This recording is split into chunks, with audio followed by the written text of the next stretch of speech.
¿Cómo están? Continuamos con la serie de videos de intercambio electrónico de datos. Recordemos en el video anterior habíamos hablado sobre las características de EDI que se basaban en la automatización, los documentos estandarizados y por supuesto la existencia de un vínculo comercial entre una empresa emisora y receptora de dicha información. Entonces, un poco para mencionar las ventajas de la automatización de este proceso a través de esta metodología que es EDI, podemos por supuesto primero contrastarla con la utilización de documentos físicos, ¿sí? Por ejemplo de papel.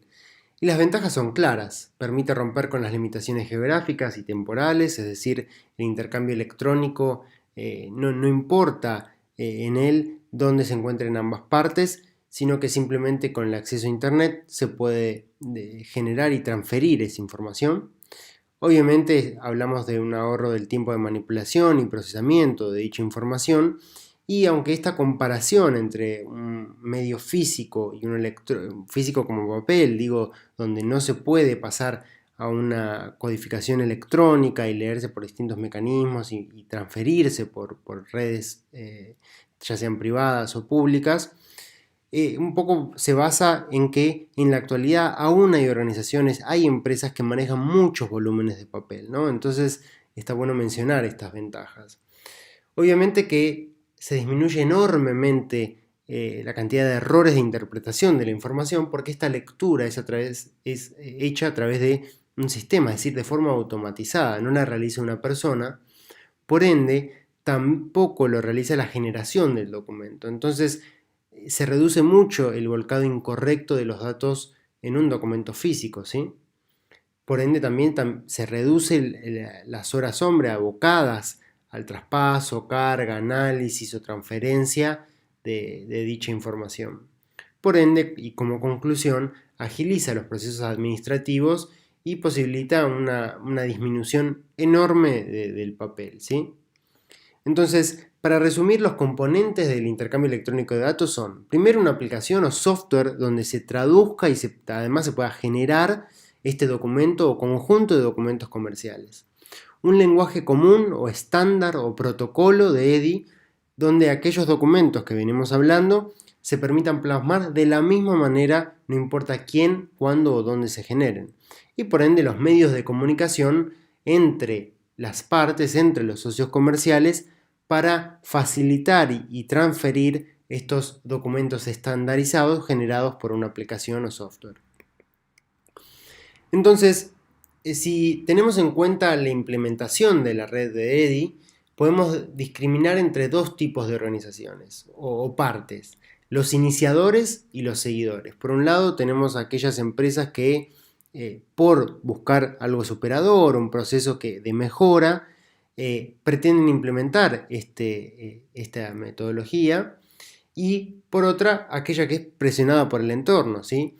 Por ejemplo, si tenemos una empresa grande que tiene varias franquicias y que, porque para mejorar sus procesos busca la implementación de EDI, decimos que es una buscadora de excelencia, ¿sí? Ahora, si todo el resto de la industria de ese rubro empieza a utilizarlo de manera generalizada, y hay todavía compañías que no lo hacen, decimos que está presionada por el entorno, ¿sí? Entonces también tenemos seguidoras, por ejemplo, si hablamos de una franquicia, de una cadena de comidas rápidas, vemos que ese franquiciado en realidad está siendo empujado, es decir, hay una fuerza que lo obliga a utilizar eso porque la casa matriz de la compañía dice que se tiene que utilizar, ¿sí? Es de manera coercitiva. Entonces también hay otras que son seguidoras de esta metodología, de este proceso que es EDI, y decimos que es atraída porque en realidad no es forzada a utilizarlo, sino que ve en nosotros plasmada una ventaja, ¿no? Entonces, esto es un poco el mismo ejemplo que mencionábamos antes, se puede hablar de franquicias, de empresas matriz o casa madre, y por ejemplo es muy común el caso de los supermercados, donde inician esto en la casa matriz, es decir, la sede principal, y luego hace que sus distintos locales, por ejemplo, lo implementen, ¿sí? Esas lo denominamos seguidoras. Un poco para hacer un resumen de cómo se implementó EDI en la Argentina, a ver, haciendo un breve repaso histórico, en 1992 nace en la Argentina basado en experiencias de otros países. La Asociación Civil Argentina de Codificación, con el apoyo de la Cámara Argentina de Supermercados y Autoservicios, porque recuerden que esto nace de algo pragmático, o sea, de rubros que necesitaban esto, a fin de optimizar distintos procesamientos, empiezan a establecer un lenguaje común, ¿sí? Como se dio a fines de los 70 en Estados Unidos, bueno, también se estaba dando en la Argentina con otro rubro que es la de los supermercados.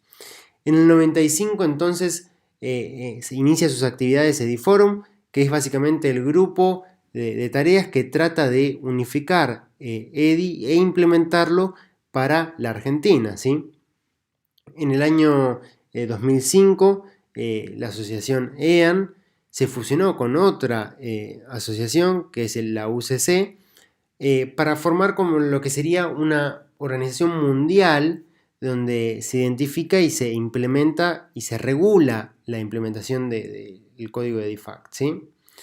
Es decir, hoy en día en la Argentina existen muchos más sistemas descentralizados, donde tal vez no se sigue este protocolo en particular, aunque sí hay empresas y organizaciones, principalmente estatales, por ejemplo la FIP, que lo siguen utilizando, ¿sí?